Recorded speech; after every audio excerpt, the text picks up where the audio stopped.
Betul ini betul. Kerajaan melaksanakan beberapa langkah jangka masa pendek untuk melindungi kehidupan dan punca pendapatan serta kesan pandemik COVID-19 kepada semua lapisan masyarakat termasuk dari kalangan B40. Dalam bajet 2022, bantuan keluarga Malaysia dengan peruntukan sebanyak 8.2 bilion disediakan yang memberi manfaat kepada 9.6 juta penerima yang layak. Kerajaan juga akan meneruskan pelbagai pemberian subsidi dan insentif bagi industri pertanian, jaminan makanan dan komoditi dengan peruntukan sebanyak 1.7 bilion.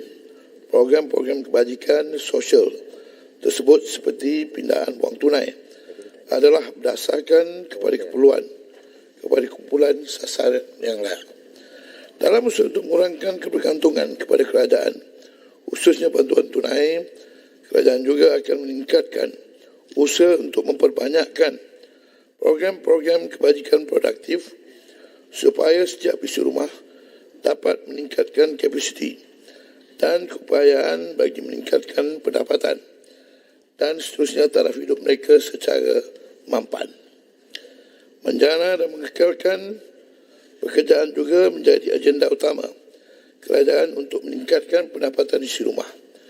Inisiatif ini termasuk Jamin Kerja Keluarga Malaysia dengan peruntukan sebanyak 4.8 bilion bagi menyediakan 600,000 peluang pekerjaan termasuklah melaksanakan dengan izin Malaysia Short Term Employment Program, MyStep, dan program latihan serta peningkatan kemahiran supaya pekerja terutama dalam kalangan B40 mampu meningkatkan kebolehan pasaran mereka.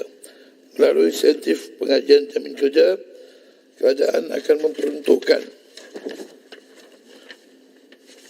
bantuan antaranya bayaran berjumlah RM600 sebulan bagi tempoh 6 bulan kepada mereka yang bekerja dalam sektor kit.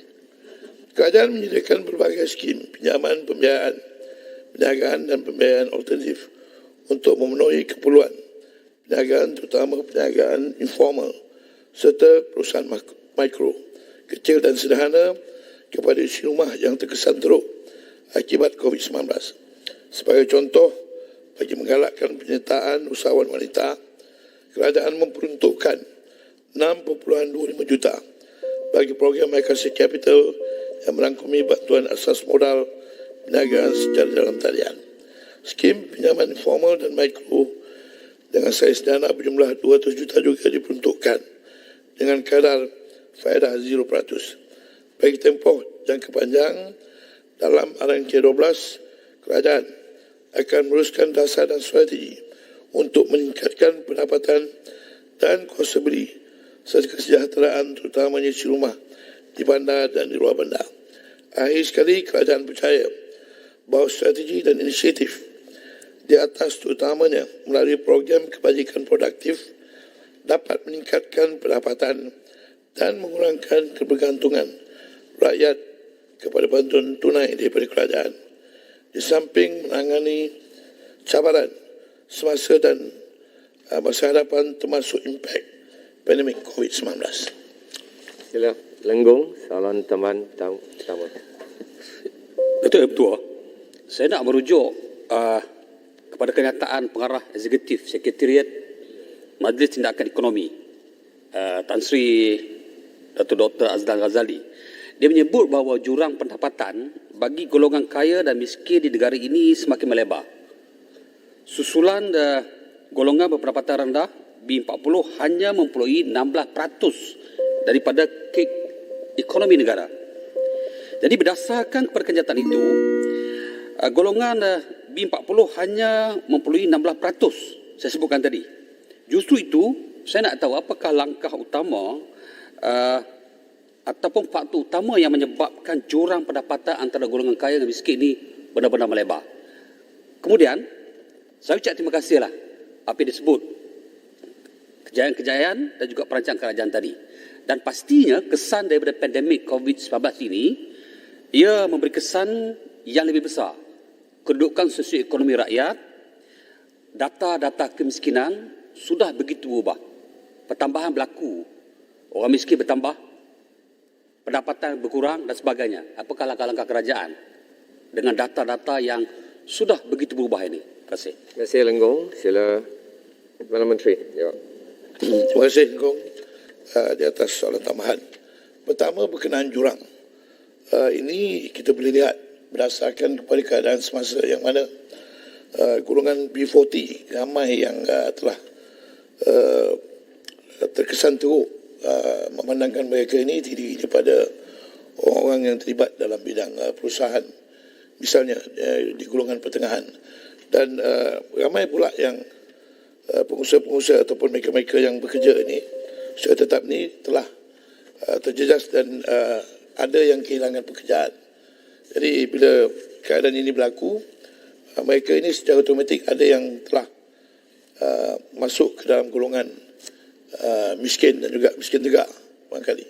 Jadi inilah keadaan-keadaan yang menyebabkan jurang itu menjadi lebih ketara sebab golongan-golongan pemodal yang lebih baik kedudukannya agak kurang terkesan sebab keadaan ini menyebabkan kerajaan menumpukan untuk memberi bantuan kepada B40 ataupun miskin ini melalui program-program pemberian tunai yang bantuan secara langsung supaya mereka dapat meneruskan kelangsungan hidup. Ini yang menjadi fokus kepada kerajaan. Sebab bagi menjawab soalan seterusnya, dalam tempoh pandemik dan COVID ini, yang menjadi keutamaan kepada kerajaan adalah untuk memastikan bahawa mereka yang terkesan dan terkesan teruk akibat daripada pandemik COVID ini perlu mendapat bantuan dan menerima bantuan secara langsung sama ada dalam bentuk bantuan tunai ataupun komoditi daripada kerajaan.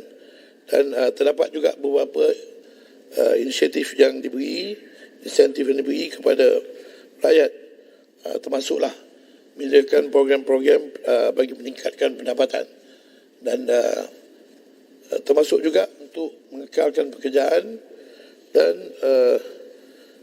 bagi golongan usahawan untuk memberi akses kepada mereka bagi mendapatkan pembiayaan kewangan bagi menjana pendapatan dan mencuburi bidang perniagaan seperti pembiayaan mikro melalui peruntukan yang diberikan melalui tekun dan sebagainya.